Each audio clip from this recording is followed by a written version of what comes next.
La filosofía y las cosmovisiones indígenas parten del reconocimiento de una dualidad.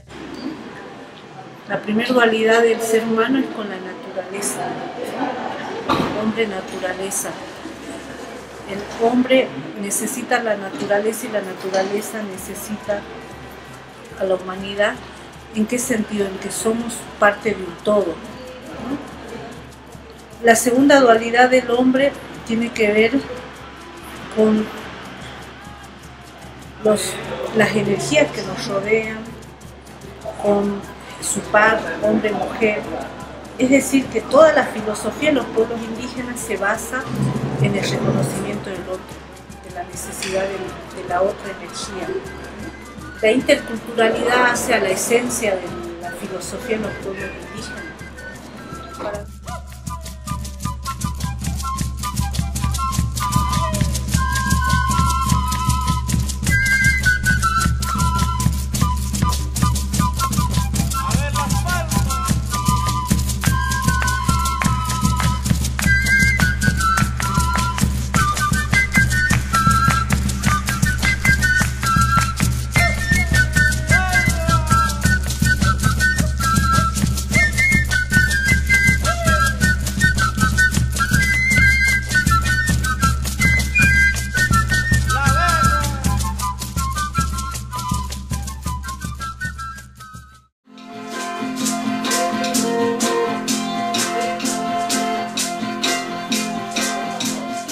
Entonces, los líderes, antes de eso, siempre quisieron educación superior para la costa caribe.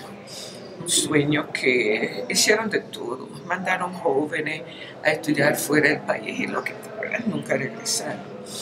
Mandaron al Pacífico, tampoco regresaron. Entonces dijeron, bueno, sin dinero, sin infraestructura, sin nada, arranca nuestra universidad. Y le pusieron Huracán por sus siglas, Universidad de las Regiones Autónomas de la Costa Caribe Nicaragüense. Pero da la casualidad que en Bluefield, donde es la cuna de la comedia negra, nos llaman Hurricane. Hurricane es el huracán de verdad, ¿verdad? Pero en todos otros lados nos llaman huracán normal, como debería ser. Entonces, Huracán abre sus puertas en el año 1995. Y abre sus puertas para responder a la realidad y la necesidad de las poblaciones que viven ahí. Ahí vivimos indígenas, Rama, Mayana, Mezquito, Tuasca, Panamasca, pero también viven afrodescendientes, creol, negro, garífuna, indígenas Rama también, no me acuerdo si lo mencioné, y viven mestizos, español hablante. Que aquí no nació con todas sus políticas, sus normativas, porque no sabíamos cómo hacerlo.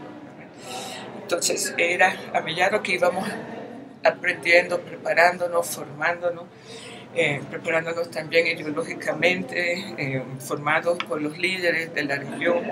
También participábamos en intercambios internacionales, somos miembros de las redes indígenas, pero también de las redes negras. Nosotros acompañamos UNECA, que es la Organización Negra Centroamericana. Entonces, escuchando de los planteamientos y en base a los planteamientos tratando de construir nuestros programas, carreras, diplomados. Tenemos institutos, Huracán tiene 7 institutos que acompañan procesos. Estos son los que están en las universidades, en las comunidades, son los que construyen con la comunidad en base a investigación, acción participativa, qué es lo que quieren hacer, hacen sus documentos, acompañan planes de vida. Entonces, así estamos articulados nosotros, ¿verdad? Nuestra universidad surge con el proceso de nuestra organización como Consejo Regional Indígena del Cauca CRIC. La universidad no nace solo por la iniciativa de unas personas o de unos docentes, sino por la misma necesidad de formación de nuestra comunidad, de nuestras personas, de nuestro pueblo. Entonces, por eso, cuando se crea el CRIC en el 71, se crea con 7 puntos de la plataforma de lucha del CRIC que se dijo en su momento, y uno de el sexto y séptimo es formar, es uno de los sexto y séptimo, son los puntos de la plataforma de lucha, que es formar a los maestros. Y el otro es fortalecer los idiomas propios. Entonces, con esos 2 puntos lo que se dijo es debemos crear nuestras propias estructuras, nuestras propias dinámicas para formar a la gente, a las personas, para fortalecer nuestras comunidades. Porque ya nos dimos cuenta que la educación había sido una de las herramientas que colonizó el pensamiento de nuestros indígenas. Luego en el 78 que nace el programa de educación bilingüe, PEBI, se llamó en su tiempo, PEB. Fortaleció más esa iniciativa que tenían nuestros mayores de formar a nuestra comunidad. Entonces por eso se dijo en el 78 que se creó el programa de educación. Una de sus herramientas principales va a ser la universidad.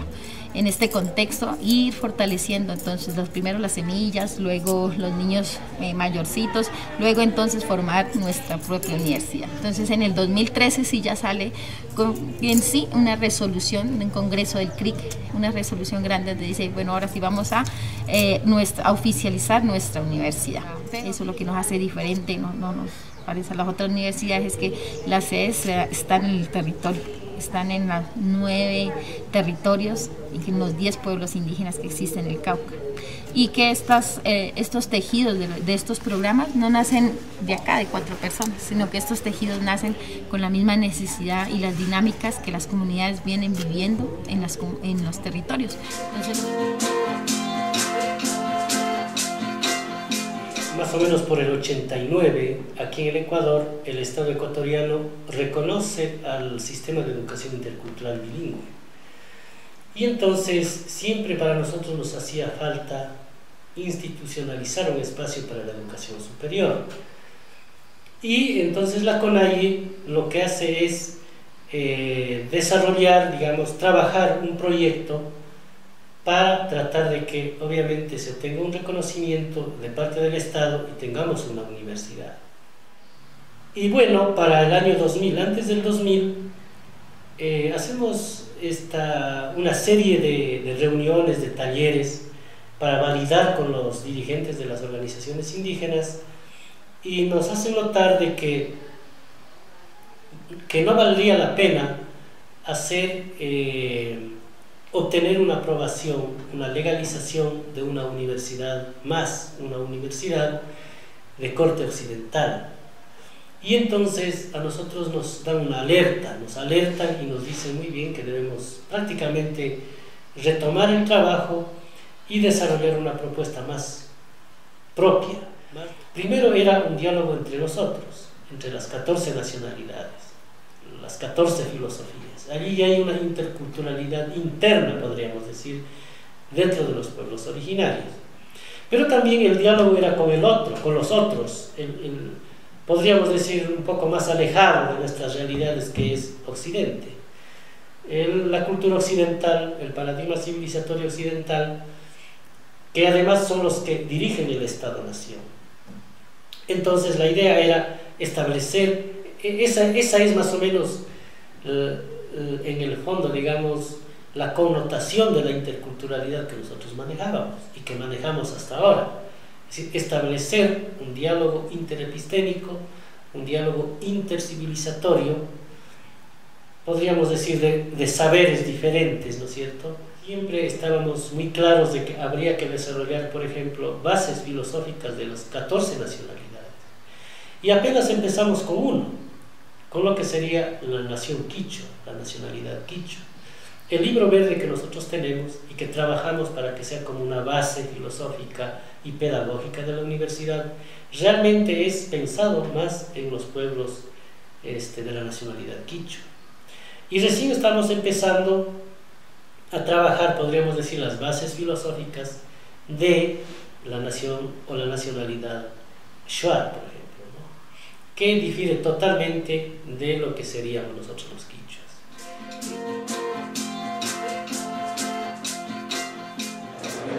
La universidad, en realidad las 3 universidades indígenas creadas en Bolivia en el año 2008, es resultado de tantos años de demanda de los pueblos indígenas, ¿no?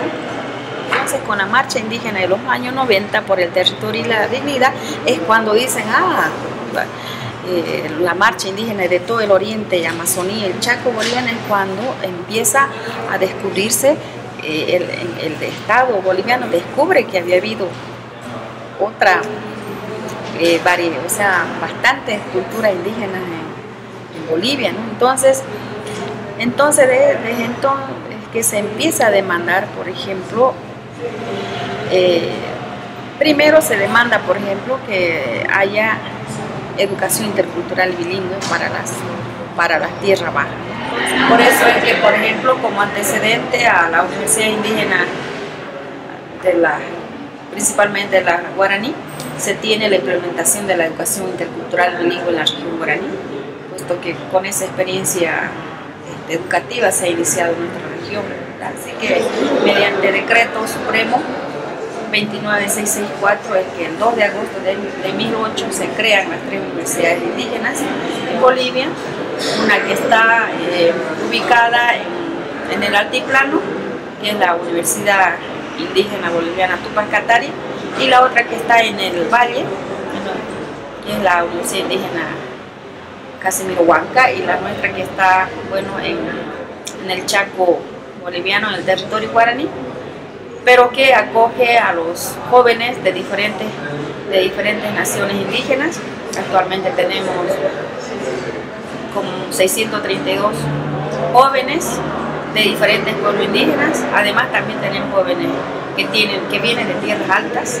Por ejemplo, tenemos estudiantes quechua y aymara. Entonces yo diría que más bien el resultado, por ejemplo, el hecho de que contemos ahora con las universidades indígenas, tiene que ver con esas reivindicaciones, con esas demandas educativas que siempre vinieron planteando los pueblos indígenas de tierra baja. Acabamos de contar con un material que han producido también unos jóvenes tesistas en nuestra universidad. Ese estudio nos ha demostrado que los jóvenes que llegaron, por ejemplo, con una autoestima baja, el de decir, yo vine a estudiar solamente por tener título, resulta que ahora se sienten más Bécero, se sienten Guarayo, Guanayet, ¿no? Con esa autoestima, ¿no? Y una identidad fuerte, como para decir, ahora estoy preparado para volver a mi comunidad y aportar, cosa que antes lo veía a la universidad indígena, me voy, me titulo y tengo ese cartón para ir a buscar trabajo, ¿no?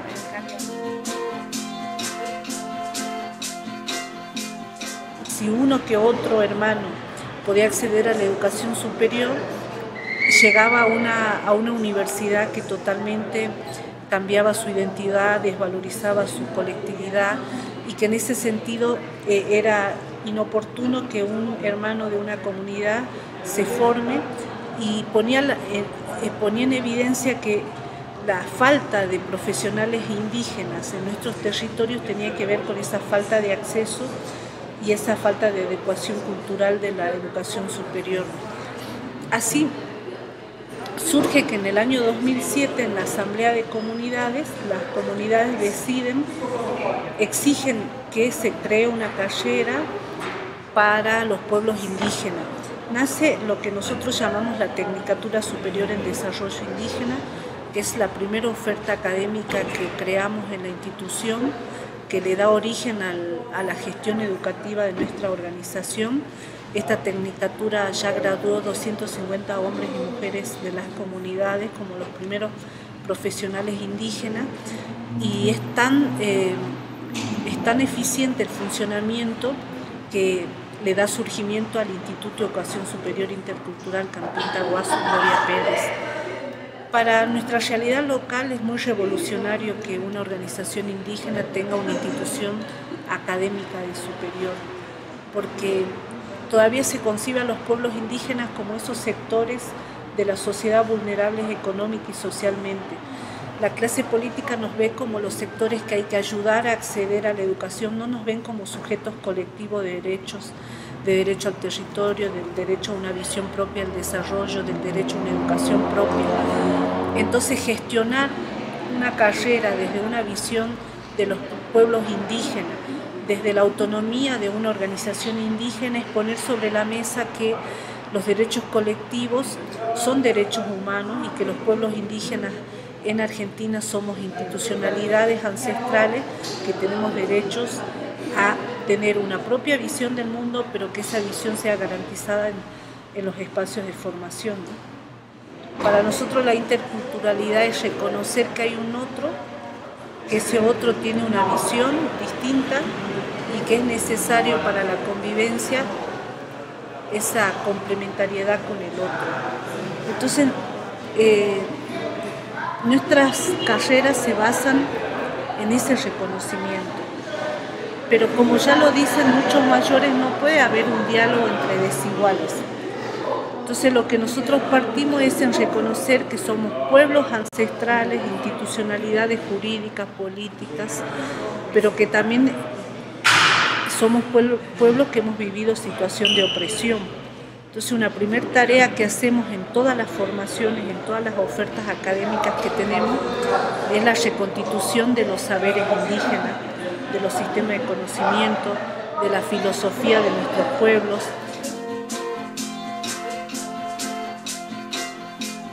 Que en el 2012, que el 19 de septiembre se funda oficialmente la Oficina de los Pueblos Indígenas, como una respuesta hacia los pueblos indígenas sobre la educación superior, en las cuales nosotros no solamente esa oficina iba a ver lo que es la parte académica, sino también la parte de las capacitaciones, seminarios, cursos, foros y de relaciones internacionales. Entonces nosotros abrimos en estos momentos 7 áreas de anexos de la Universidad de Panamá en áreas de comarcas indígenas. Acabamos de firmar un pequeño convenio con la Presidencia de la República y también con el Ministerio de Gobierno. Eso para impulsar lo que es visibilizar lo que es la interculturalidad. En ese sentido nosotros queremos apoyarlo en sensibilizar a todo lo que es el staff de los funcionarios de gobierno, en las cuales prácticamente ellos en estos momentos no tienen un conocimiento sobre el actuar de los pueblos indígenas. Los conceptos los dominan, son los pueblos indígenas, quieren hacer esto, pero no tienen ese concepto de dominio sobre lo que es la interculturalidad, la cosmovisión, la educación, pluralismo, multilingües, no lo tienen claro todavía. Entonces, en ese sentido, nosotros queremos, por lo menos, conjuntamente con el Fondo Indígena, la Universidad de Panamá, apoyar esa iniciativa, no solamente con el Ministerio de Gobierno, con la Policía Nacional, con el Ministerio de la Presidencia, sino también con la Alcaldía de Panamá. Entonces,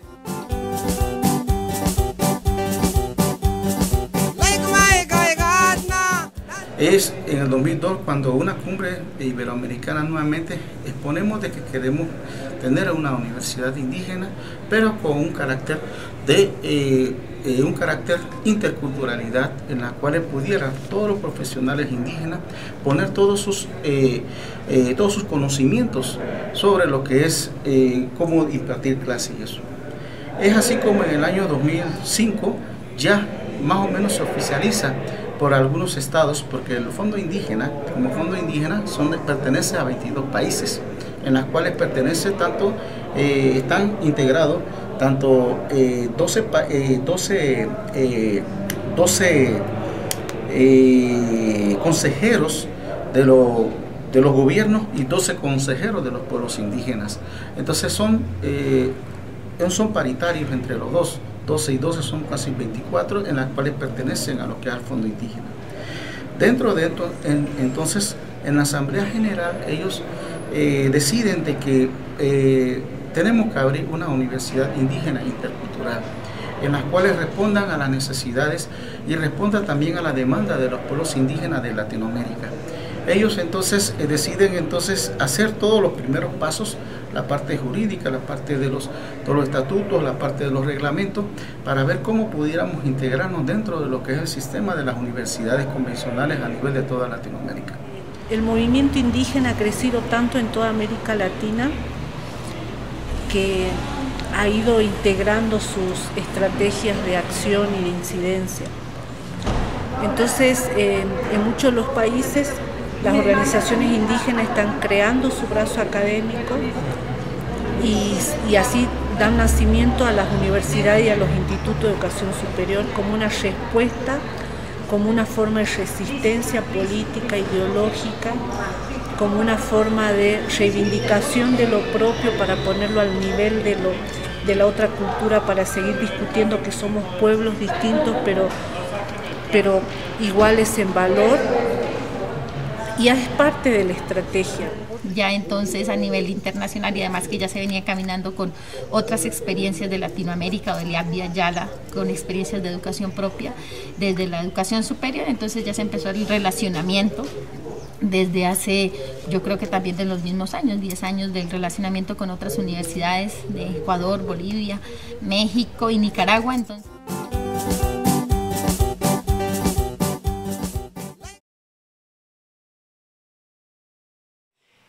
surge en el 2008, fue más o menos en el mes de abril, y es que, bueno, a nosotros nos invitaron como universidades indígenas a participar de una red más amplia que se llama Universidad Indígena Intercultural, que es realmente un proyecto del Fondo Indígena, del Fondo Latinoamericano para el Desarrollo Indígena. Mire, nosotros entramos, no me acuerdo exactamente en qué año, a la red, y con muchas complicaciones porque no entendíamos muy bien su funcionamiento. Su funcionamiento era que uno hacía sus propuestas, tenía que negociar, entonces te daban el dinero, se trataba de construir junto a los currículos, pero bien complicado. Pero ya en el 2008 habíamos 3 universidades diferentes. Estaba la Motaiguasi, estaba la UAI de Colombia y estaba Huracán. Entonces, como siempre, nos juntábamos estas 3 universidades y los otros estaban aparte. Y en esta juntadera y las reuniones de la UIS se hacían en diferentes países, dijimos que ¿por qué no nos reuníamos, no nos juntábamos nosotros en una red más chiquita? Miren, ahí están las 3 Unibur. Está la Quechua, la Aymara y la Guaraní. Está la Unisur de México. Está la Motaiguasi. Está la UAI. Está la Oficina de Pueblos Indígenas de Panamá. Está la Bolivariana de Venezuela. Está la del Instituto Superior de Argentina, que la dirige la Natalia, y está Huracán. Somos las 10. Repensarse si como las políticas de algunos estados no han sido las mejores con esta clase de universidades, entonces crearon así la ROICAI. Entonces vamos a crear una red de universidades indígenas para fortalecer la política, lo que pretendemos, la política de formación para los pueblos indígenas. Entonces, todas las universidades de la red, o sea, estamos con ese compromiso de cumplir con las demandas, ¿verdad?, la lucha de los pueblos indígenas.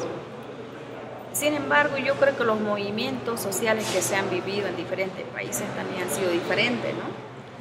Creo que la creación de las universidades indígenas es una respuesta a ese necesario debate que se tiene que dar en los estados y en las sociedades.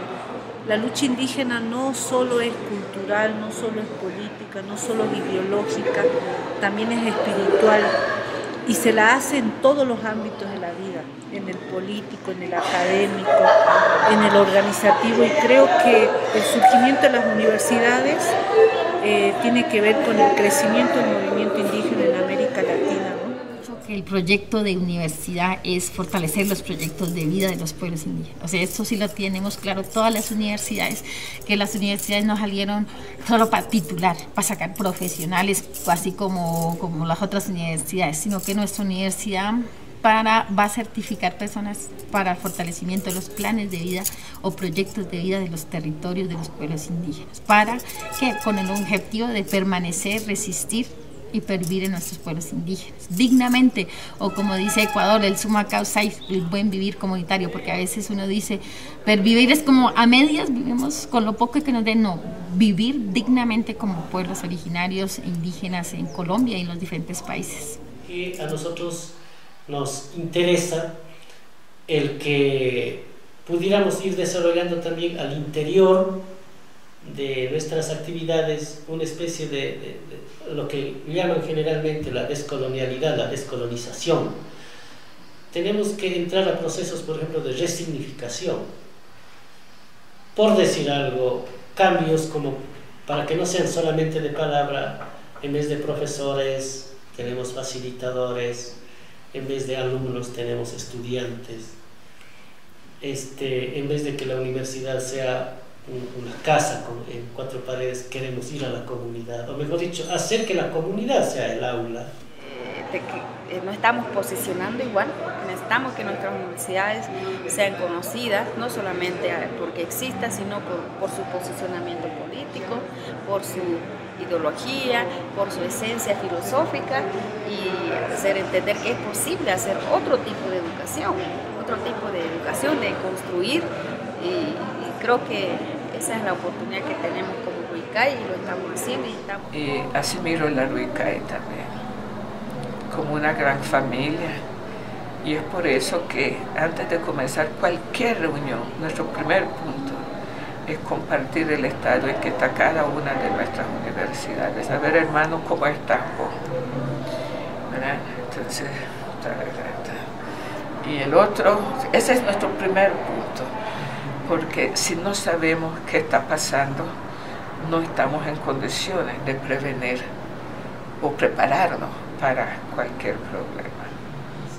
Pero creo que una cosa que hay que tomar en cuenta aquí es, y eso lo decíamos, esta especie de movimiento, esta especie de, digamos, pues no sé, de corriente, de crear finalmente por nuestras propias manos espacios de capacitación y de formación superior a nivel continental, eso va a dar un fruto muy grande, digamos, a mediano y largo plazo. En América esta es una moda, una revolución.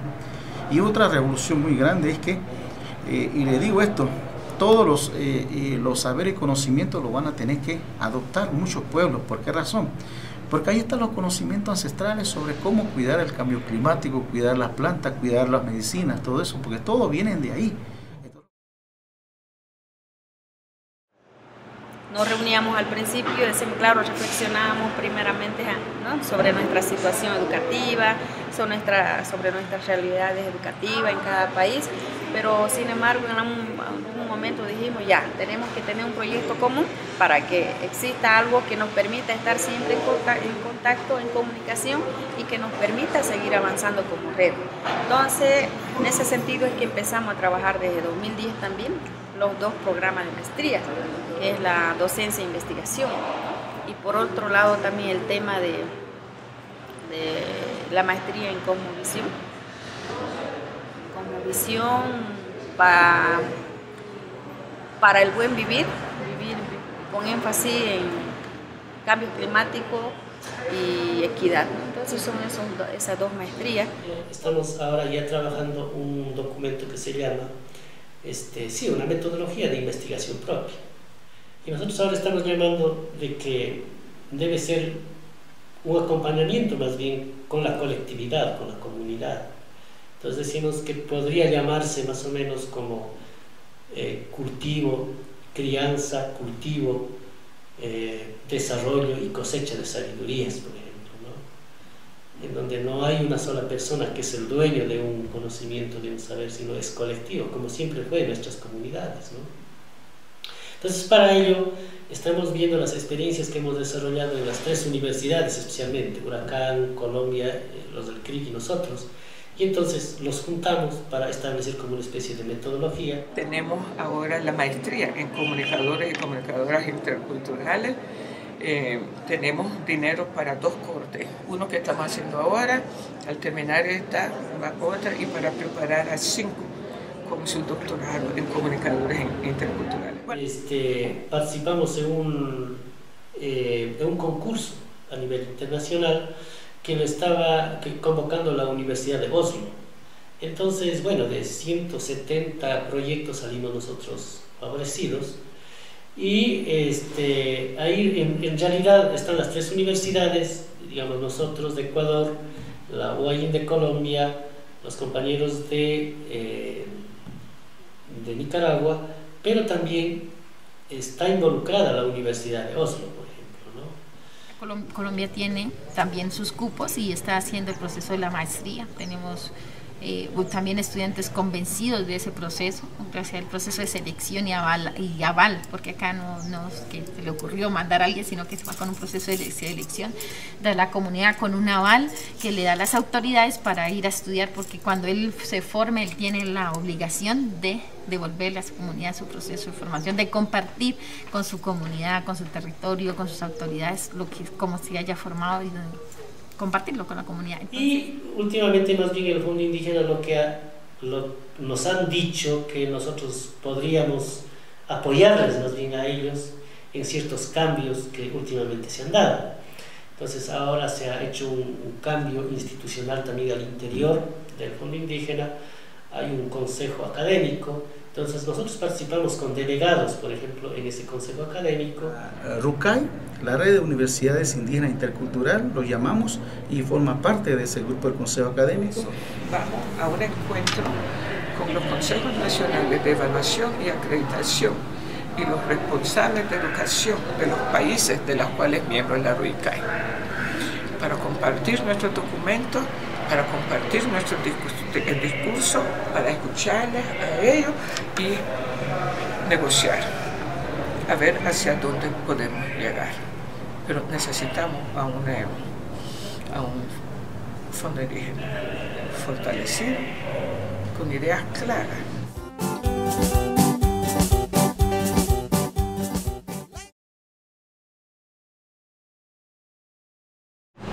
Es difícil aceptar, ¿verdad?, que en un estado plurinacional como es el Ecuador, que haya, digamos, este tipo de cosas, que ocurra o que no se acepte otra forma de hacer educación, ¿verdad?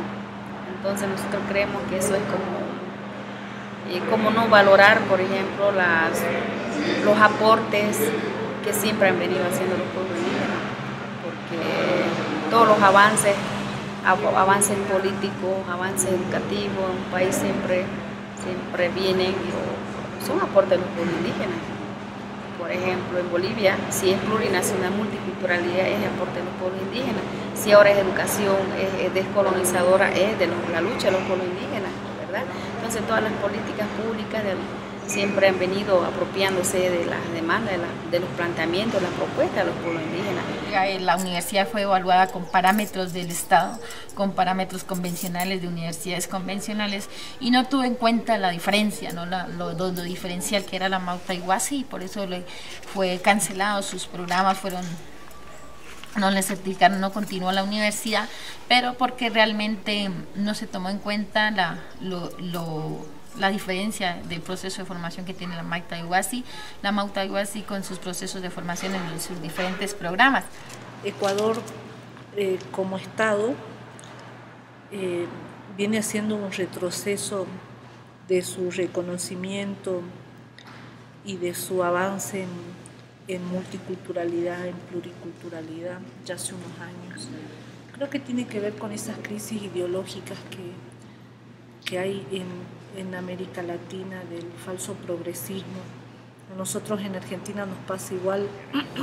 Hay mucha desconfianza entre los pueblos indígenas, los pueblos negros, pero más los pueblos indígenas, con los gobiernos, precisamente por ese tipo de cosas. Copian nuestros discursos, copian nuestros documentos, los integran en la Constitución y eso se convierte como arma en contra de los pueblos. Entonces, la interculturalidad, en el caso del Ecuador, lo hace el gobierno. La importancia de la lengua lo decide el gobierno. La infraestructura lo decide el gobierno. El proceso de autoevaluación y acreditación no se diseñó con nadie, lo hizo el gobierno. Para el gobierno, la educación de calidad es Harvard. Para el gobierno, la calidad de la educación es Europa. No tenemos nada en contra de Europa, absolutamente nada. Pero aspiramos a articular lo propio con el otro. Y nosotros ahora estamos buscando y vamos a hacer una investigación. ¿Qué pasó con ese modelo? ¿Por qué el gobierno, los estados no han aceptado? ¿Cuál ha sido la falla? Eso es un punto en el cual tenemos que investigar y tenemos que saber y analizarlo, porque debe haber alguna falla. Puede ser de los pueblos o puede ser del Estado. No sé cuál de los dos hemos fallado en ese sentido, porque había una buena sinergia anteriormente. Entonces yo creo que los modelos dependen de cada uno de los países.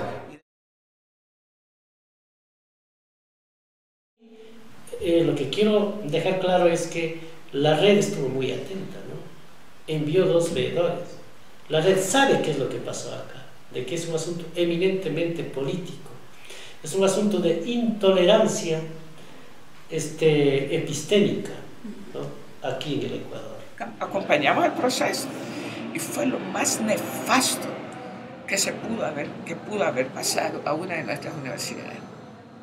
A partir de ahí lo estamos denunciando por todos lados. Le mando la carta como Ruicay de 3 páginas. Tenemos una denuncia en la Corte Internacional de Derechos Humanos. Uno de nuestros socios o nuestros aliados que caen, para nosotros eso es de espanto y para nosotros es de mucha tristeza. ¿Por qué? Porque ellos son nuestros aliados y conformamos parte de toda una serie de procesos que estamos viviendo sobre las universidades y el desarrollo que llevamos hacia adelante.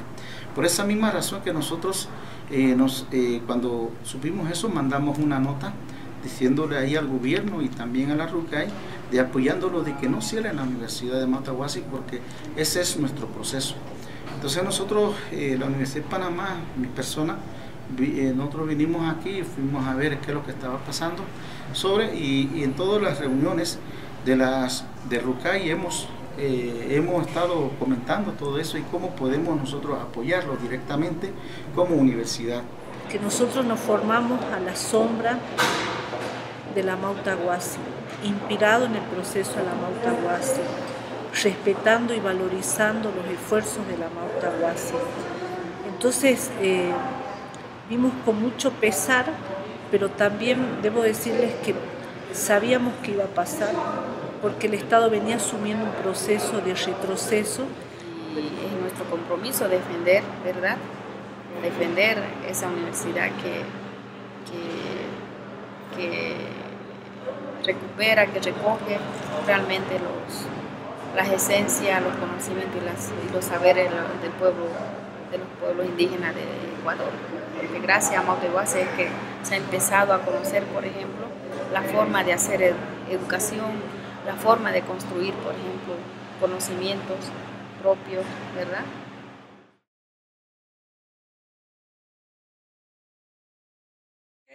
Ecuador es firmante de los convenios y los tratados internacionales.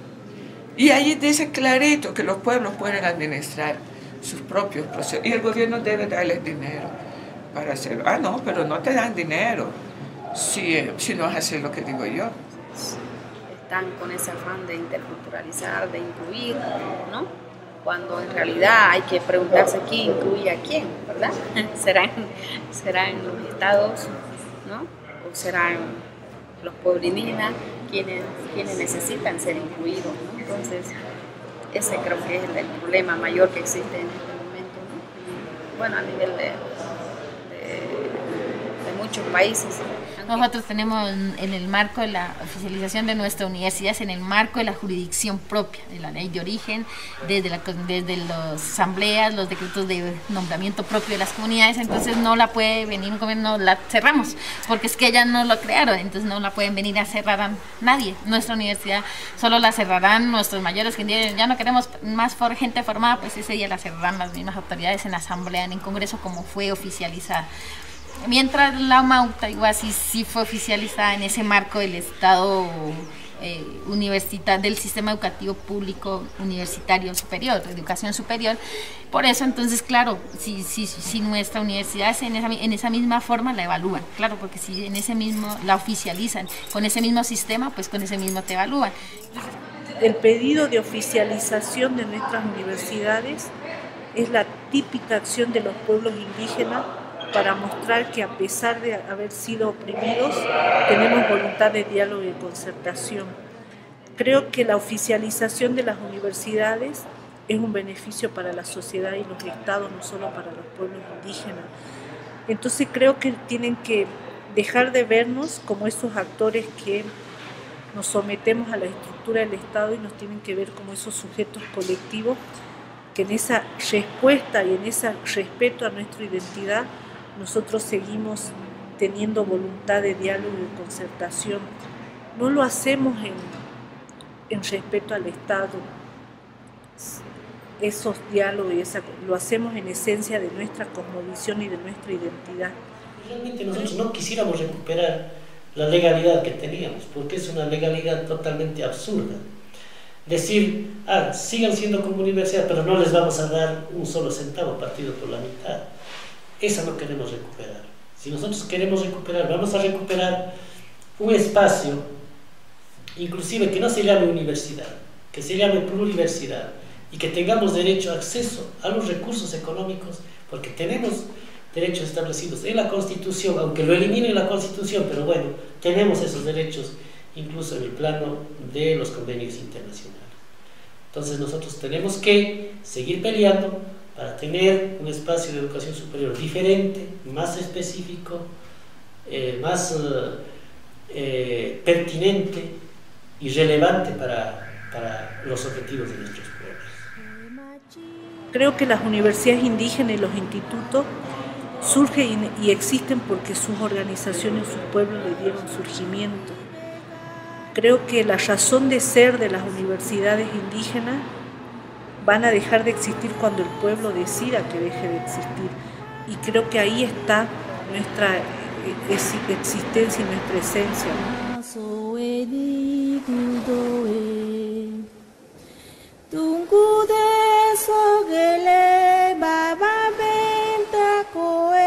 Sapulu baliye arbadi gudoe koebunor kabeye nanadi beinai ugachigi bega namake nasuna tunggu de sogele nana benta koe ululu bnabali arbadi gudoe tunggu de sogele nana benta koe kirmara bintake edina gudoe.